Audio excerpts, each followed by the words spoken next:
The courthouse steps were slick with morning rain, the kind of cold, persistent drizzle that seemed to seep into your bones and settle there like regret. Daniel Chen stood at the bottom of those steps, staring up at the imposing granite building that would decide his fate in approximately 2 hours. At 34, he'd never imagined he'd be standing here, accused of corporate espionage, facing potential prison time and the complete destruction of everything he'd worked to build. His lawyer, Marcus Webb, a public defender who looked barely old enough to have graduated law school, stood beside him reviewing notes on a battered tablet. "Remember, don't volunteer information. Answer only what you're asked, and for God's sake, don't lose your temper when they bring up the Zheng Corporation files." "I didn't steal those files," Daniel said for what felt like the 1,000th time. "I was trying to expose safety violations. People could have died." "I know. But the prosecution has evidence that you downloaded proprietary data without authorization. Whether your intentions were noble or not, you technically broke the law." Marcus's expression was sympathetic but realistic. "We're looking at a plea deal, 2 years out in 18 months with good behavior. 2 years of my life for trying to do the right thing. Welcome to the legal system." Daniel closed his eyes, feeling the rain on his face. 3 months ago, he'd been a senior engineer at Zheng Corporation, working on life support systems for deep space mining operations. He discovered that the company was using substandard components to cut costs, components that would fail under the extreme conditions miners faced. He'd reported it to his supervisors, to the safety board, to anyone who would listen. Instead of fixing the problem, Zheng Corporation had accused him of corporate espionage, claiming he'd stolen proprietary files to sell to competitors. They'd manufactured evidence, paid off witnesses, and deployed an army of lawyers to ensure Daniel took the fall while they continued installing faulty equipment that would eventually kill people. The worst part was knowing they'd probably get away with it. "We should head inside," Marcus said, checking his watch. "Get through security, find our courtroom." A scream cut through the morning air. Daniel's head snapped toward the sound. Across the street, in the small plaza that fronted the courthouse, he saw a figure running, a young man in dark clothes clutching a bag. Behind him, an alien woman had fallen to the ground, her distinctive blue-gray skin marking her as Dravine, one of the newer species to join Earth's immigrant communities. The thief was getting away. People were staring, but no one was moving. No one wanted to get involved. Daniel ran. "Daniel, we have court in 2 hours." Marcus shouted behind him, but Daniel was already sprinting across the rain-slick street, dodging an automated taxi and a cyclist who screamed obscenities at him. Years of military training before his engineering career kicked in. Daniel wasn't as fast as he used to be, but he knew how to run efficiently, how to read terrain, how to predict movement. The thief was younger and faster, but he was panicking, taking bad corners, wasting energy. Daniel gained ground through the plaza, past the surprised courthouse crowd, into a narrow alley between two office buildings. The thief glanced back, saw Daniel closing in, and made a desperate decision. He threw the stolen bag at Daniel's face and bolted in a different direction. Daniel caught the bag, stumbled, but didn't fall. He could have kept chasing, but the thief was gone, and honestly, Daniel had bigger problems than catching a purse snatcher. He walked back toward the plaza, where the Dravine woman was being helped to her feet by several bystanders. She was younger than he'd first thought, maybe mid-20s in human terms, though aging was hard to judge across species. Her skin was a soft blue-gray that seemed to shimmer in the rain, and her hair was dark and straight, falling to her shoulders.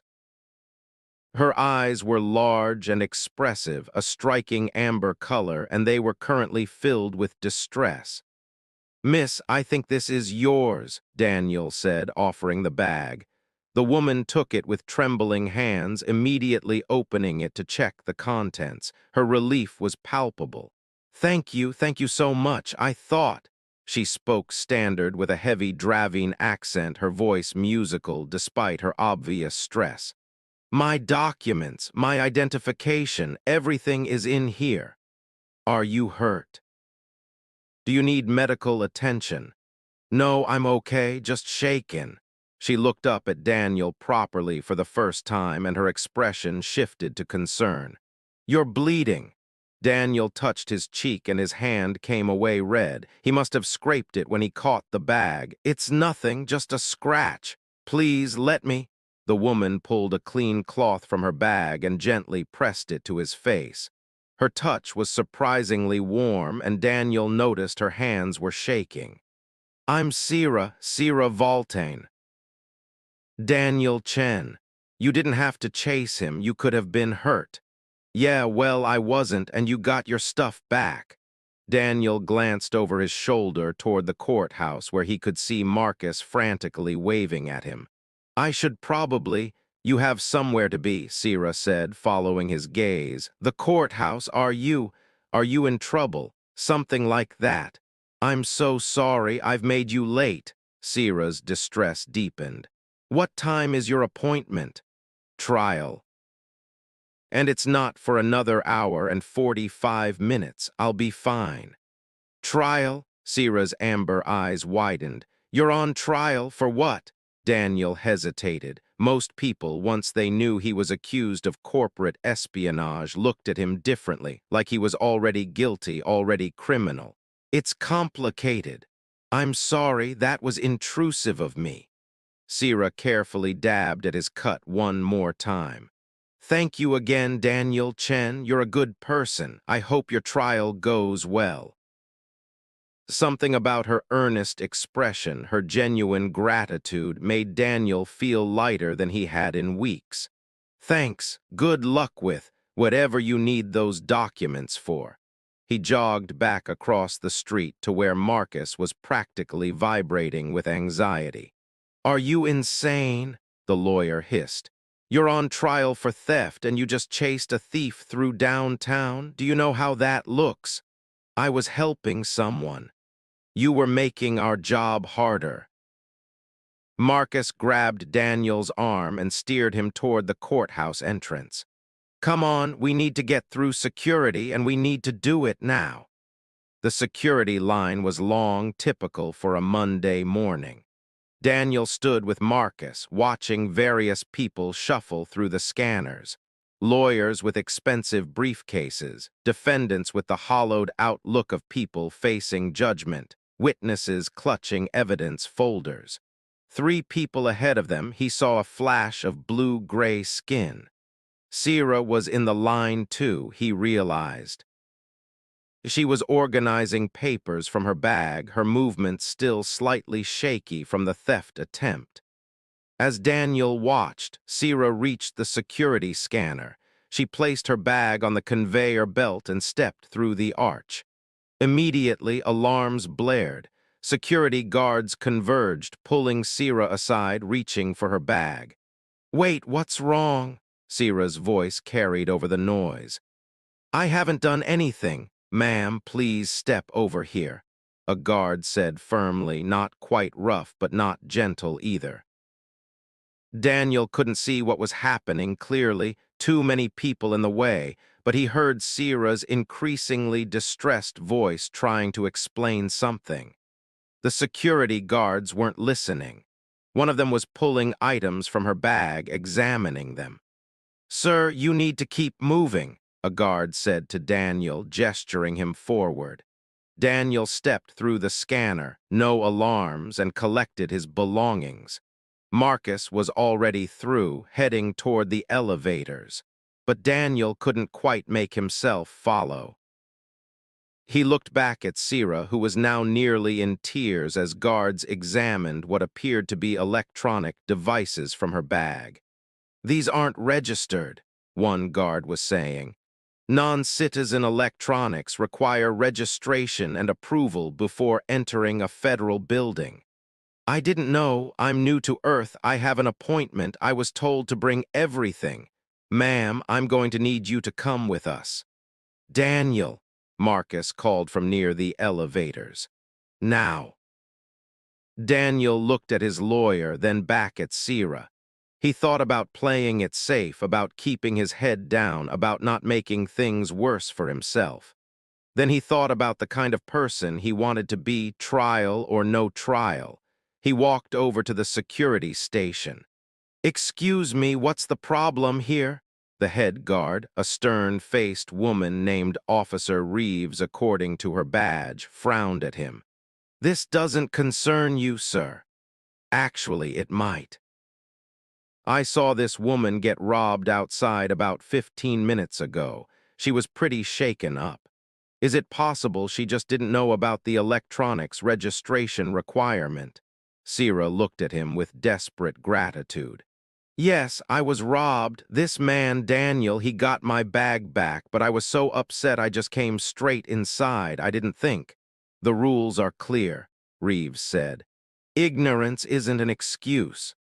But surely there's a difference between intentional violation and honest mistake." Daniel pressed. "She's clearly here for official business. She has an appointment somewhere in this building. Can't you just confiscate the electronics temporarily and let her proceed?" "And you are?" "Daniel Chen. I'm a witness to the theft. I can provide a statement if needed."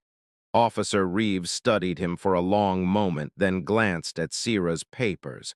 "You have an appointment with Immigration Services, 4th floor?" "Yes," Sierra said quickly. "My asylum hearing, it's at 9:30. "If I miss it," her voice cracked. "Please, I can't miss it." Daniel's stomach dropped. Asylum hearing, that explained the documents, the distress, everything. Missing an asylum hearing could mean deportation, could mean being sent back to whatever Sierra was fleeing from. Reeves's expression softened almost imperceptibly. "I can hold your electronics here at the security desk. You can retrieve them when you leave, but if you're late for your hearing, that's not my problem." "Thank you." Sierra gathered her papers with shaking hands. "Thank you so much."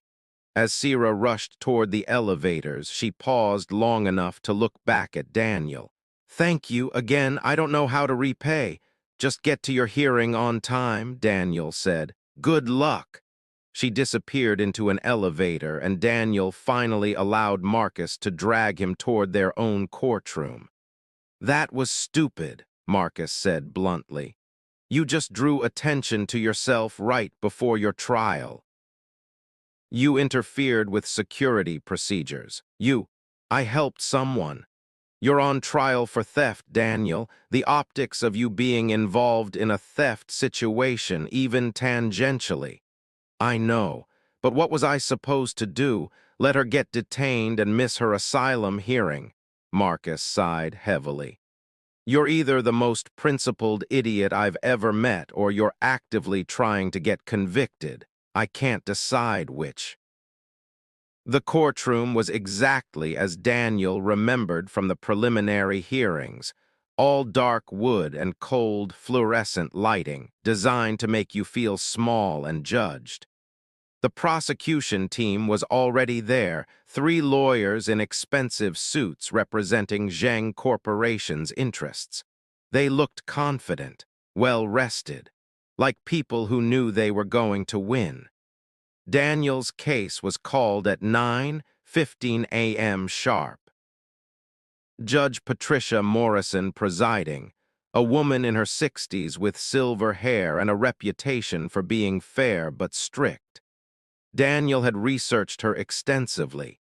She didn't suffer fools, didn't appreciate grandstanding, and ruled strictly by the letter of the law. The prosecution laid out their case with clinical efficiency. Daniel Chen, senior engineer at Zheng Corporation, had downloaded proprietary files without authorization. Security logs proved he'd accessed the files. Digital forensics proved he'd copied them to an external drive. His own emails proved he'd been in contact with competitor companies. Never mind that those emails had been him trying to warn those companies about the faulty components. Never mind that the proprietary files were safety reports he'd been trying to preserve as evidence.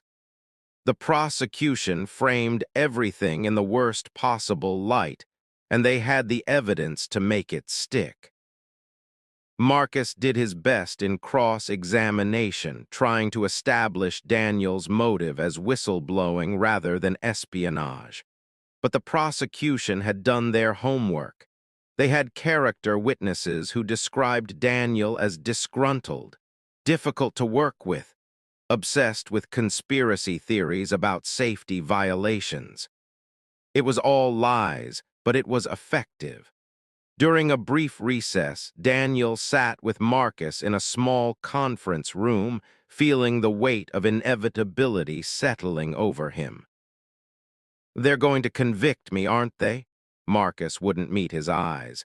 "The evidence is strong, and the judge, she's been leaning toward the prosecution all morning. I think we should seriously consider the plea deal. 2 years for trying to save lives. Or 5 to 7 if we go to verdict and lose." Daniel put his head in his hands. "This is insane. The faulty components are still out there. Minors are still at risk, and I'm the one going to prison." "I know, I'm sorry." They were called back to the courtroom. Judge Morrison was reviewing something on her tablet, her expression thoughtful. The prosecution team looked pleased with themselves. Daniel prepared for the worst. "Before we proceed to closing arguments," Judge Morrison said, looking up, "I have a matter to address." She turned to Daniel. "Mr. Chen, were you involved in an incident outside this courthouse this morning, approximately 8:45 a.m.? Daniel's heart sank. Marcus had been right. Helping Sierra had drawn attention at exactly the wrong time. "Yes, Your Honor. Can you describe what happened?" Daniel glanced at Marcus, who looked like he wanted to crawl under the table. "I witnessed a theft. An alien woman was robbed in the plaza outside. I pursued the thief and recovered her stolen bag. And then what happened? I returned the bag to the victim and came inside for my trial. Did you interact with this woman further?" Yes, Your Honor. She was stopped at security. I explained to the guards that she'd been robbed and was understandably distressed, and that she had an important appointment. Immigration Services, I believe." Judge Morrison made a note on her tablet. "Were you aware that this incident was captured on courthouse security cameras?" "Oh, God." "No, Your Honor." "Were you aware that the woman you helped, Ms. Sierra Valtain, was scheduled for an asylum hearing this morning in this very building?" "I learned that during the security interaction, yes." "Were you aware that I am the judge assigned to asylum cases on Mondays, and that I personally conducted Ms. Valtain's hearing less than an hour ago?" Daniel felt the floor drop out from under him. "No, Your Honor, I had no idea." Judge Morrison leaned back in her chair, studying him. "Ms. Valtain's case was complex. She's fleeing persecution on her home world for speaking out about government corruption. She had documentation to support her claim, but much of it was in danger of being lost when she was robbed this morning." The judge paused. "Her hearing was scheduled for 9:30. She arrived at 9:28, visibly shaken, but with all her documents intact. She informed me that without the intervention of a stranger who recovered her stolen bag, she would have had nothing to present in her defense. The courtroom was completely silent. Daniel didn't dare move. I reviewed the security footage during the recess, Judge Morrison continued. I watched you chase down a thief while you were due in court for your own trial. I watched you help a frightened alien woman, ask if she was injured, return her belongings. I watched you intervene when security was about to detain her, potentially causing her to miss a hearing that would determine whether she's sent back to face imprisonment or possible execution. She looked at the prosecution table. I've been reviewing the evidence in Mr. Chen's case throughout this trial. The digital forensics are compelling. The security logs are clear, but they tell only part of the story. What they don't tell me is motive, intent, character. Judge Morrison turned back to Daniel. Mr. Chen, the prosecution would have me believe you're a thief, a man who steals proprietary information for personal gain. But this morning, I watched you commit a selfless act that could have made you late for your own trial. I watched you help a stranger with nothing to gain and everything to lose. She paused. That doesn't align with the character profile the prosecution has presented. The lead prosecutor stood. Your Honor, what Mr. Chen did this morning, while admirable, doesn't change the facts of his case. Sit down, counselor, Judge Morrison said sharply. I'm not finished. She pulled up something on her tablet. I took the liberty of reviewing Mr. Chen's service record during the lunch recess. Marine Corps, 6 years, honorable discharge. Decorated for valor after pulling 3 wounded soldiers from a burning vehicle under enemy fire. Volunteered with refugee resettlement programs for 2 years after his discharge. Clean record, no prior arrests, multiple character references describing him as principled to a fault. She looked at the prosecution team. You've painted a picture of a disgruntled employee stealing company secrets. But I see a pattern of a man who helps people, often at cost to himself. So I'm going to ask you directly, Mr. Chen, why did you take those files from Zheng Corporation? Marcus started to stand, probably to object or advise Daniel to remain silent, but Daniel was already speaking. Because people were going to die, Your Honor. Explain. And Daniel did. He explained the faulty components, the cost-cutting measures, the safety reports that were being ignored. He explained how he'd tried to go through proper channels, how he'd been shut down at every turn. He explained that he'd downloaded the files because he was afraid they'd be destroyed, that he'd contacted competitor companies to warn them about the same suppliers Zheng was using. I wasn't trying to profit, Your Honor. I was trying to prevent a disaster. And I knew that taking those files was technically illegal. But I also knew that if I didn't preserve that evidence, Zheng Corporation would bury it, and miners would die when their life support systems failed in deep space. Did you have proof of these safety violations? Only the files I took, which Zheng Corporation has fought to have sealed from the trial because they claim they're proprietary secrets. Judge Morrison looked at the prosecution table. Is this true? The lead prosecutor shifted uncomfortably. Your Honor, those files contain sensitive corporate information. I'm not asking about corporate sensitivity. I'm asking if they contain evidence of safety violations. The files contain allegations that our client disputes. I want those files unsealed and submitted as evidence. Your Honor, that's highly irregular. So is watching a defendant help someone 2 hours before his trial for theft.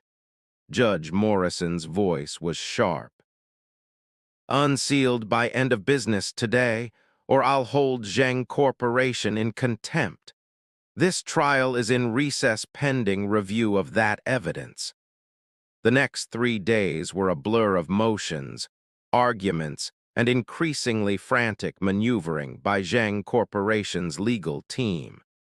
The unsealed files revealed exactly what Daniel had claimed: documented evidence of faulty components, ignored safety warnings, and internal communications showing the company knew about the risks and chose profits over lives.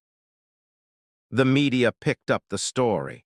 The angle of accused thief helps asylum seeker on way to his own trial was too good to ignore. Sierra Valtin gave an interview describing how Daniel's kindness had saved her from missing the hearing that granted her asylum. Security footage of Daniel chasing the thief went viral. Public opinion swung heavily in Daniel's favor. More whistleblowers from Zheng Corporation came forward. Regulatory agencies launched investigations. The company's stock plummeted. On the 4th day, Marcus rushed into the courthouse conference room where Daniel was reviewing testimony. "They're dropping the charges." Daniel looked up. "What?" "Zheng Corporation. They're dropping all charges against you. The prosecutor just filed the motion." Marcus was grinning. "They know they can't win, not with the safety violation evidence public, not with you being portrayed as a hero in the media. Trying to convict you now would be a PR nightmare. They're really dropping it, all of it. All of it." "You're free, Daniel. It's over." Daniel sat down heavily, not quite able to process it. I don't understand. The evidence against me was solid." "The evidence of file theft was solid, but the judge introduced reasonable doubt about motive. And more importantly, she made Zheng Corporation look like villains. They can't recover from this trial. Their best option is to make it go away." Marcus clapped him on the shoulder. "You did it. You actually did it." "I didn't do anything except help someone." "Exactly, and that changed everything." The formal dismissal hearing was brief. Judge Morrison accepted the prosecution's motion to drop all charges, then addressed Daniel directly. "Mr. Chen, this court owes you an apology. You were accused of theft when you were attempting to prevent a much greater crime, the crime of corporate negligence that could have cost lives. The charges against you are dismissed with prejudice, meaning they cannot be refiled. You're free to go." She paused, her stern expression softening slightly. "I've been a judge for 23 years. I've learned that evidence and testimony can be manipulated, but character reveals itself in unguarded moments. The moment you chose to help a stranger instead of worrying about your own trial, that told me more about who you are than any witness testimony could. Thank you for reminding me why I took this job."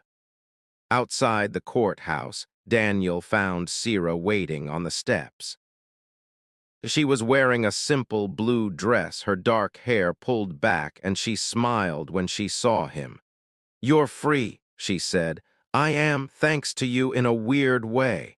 "Thanks to you, you mean, if you hadn't helped me. If I hadn't helped you, I'd probably be in prison right now." Daniel laughed at the absurdity of it. "Helping you is literally the best decision I've made in years." "I wanted to thank you properly." Sierra held out a small package wrapped in cloth. "In Dravine culture, when someone saves your life or freedom, we give them a star gift. It's a token to remember that even in dark times, there are people who shine with kindness." Daniel unwrapped the cloth to find a small crystal that seemed to hold light within it, glowing faintly with an inner luminescence. "It's beautiful. It's a memory stone from my home world. It holds light from our sun." Sierra's amber eyes were warm. "I want you to have it." To remember that helping me wasn't a mistake. It was exactly what was supposed to happen. I'll treasure it, thank you. They stood together on the courthouse steps as the afternoon sun broke through the morning's rain clouds, casting everything in golden light. News crews were setting up nearby, eager for statements, but for the moment, Daniel ignored them. "What will you do now?" Sierra asked. "Honestly, I have no idea. I can't go back to Zhang Corporation, obviously. And my reputation in the industry is complicated. You're a hero. Companies will want to hire you. Maybe, or maybe they'll see me as a liability, someone who will blow the whistle if they cut corners." Daniel shrugged. "But you know what? I'm okay with that. I'd rather work somewhere that doesn't cut corners." "Then you'll find the right place," Sierra smiled. "People with integrity always do." 6 months later, Daniel stood in a small office in the headquarters of the newly formed Space Mining Safety Coalition, a watchdog organization dedicated to ensuring proper safety standards in off-world operations. He was their chief technical consultant, using his engineering expertise and his infamous whistleblower status to advocate for better protections for miners throughout the solar system. The pay was less than half what he'd made at Zhang Corporation. The office was modest. But when he looked at the reports crossing his desk, reports of safety improvements, of lives saved, of companies choosing to do the right thing because someone was finally watching, he felt more fulfilled than he ever had in his corporate engineering career. On his desk, next to his tablet and coffee mug, sat Sierra's memory stone, glowing softly with captured starlight. His assistant knocked on the door. "Daniel, you have a visitor." Sierra walked in, looking professional in business attire, but still somehow radiating the same warmth he remembered from that rainy morning outside the courthouse. "Sierra, what are you doing here?" "I'm your 3 o'clock appointment, actually. I work for the Interspecies Labor Rights Foundation now. We're looking to partner with your coalition on a joint initiative about working conditions for alien miners on human-operated stations." Daniel grinned. "That's fantastic. Congratulations on the job." "Thank you, though I have to admit you inspired it. Watching you fight for what's right, even when it cost you everything, it made me think about what I wanted to do with my new life here on Earth." She sat down across from his desk. "I was granted asylum, given a chance to start over. I wanted to use that chance to help others the way you helped me. I think we're going to work very well together." And they did. Over the following years, their organizations collaborated on dozens of initiatives that improved safety standards and labor conditions across the solar system. They became friends, then close friends, then something more that neither of them had been looking for but both recognized as exactly right when they found it. On the anniversary of Daniel's trial, the day the charges were dropped, he and Sierra stood together at a ceremony honoring whistleblowers and labor advocates. Daniel was receiving an award for his work with the Safety Coalition, but his mind kept drifting back to that rainy morning, to the split-second decision to help a stranger. "What are you thinking about?" Sierra asked, noticing his distracted expression. "About how chasing a purse snatcher changed my entire life." "You changed your own life. You made a choice." "I made a choice to help you. Everything else just happened." Sierra took his hand, her warm fingers intertwining with his. "Nothing just happens. You chose kindness when you could have chosen self-preservation. You chose principle over convenience. And yes, helping me change the judge's perception of you, but that's because your actions revealed who you actually are, someone who helps people even when it costs you something. I was already going to help you, even before I knew about my trial, about the judge, about any of it. I know, that's exactly my point. Sierra smiled, her amber eyes reflecting the evening light. You didn't help me to change your verdict.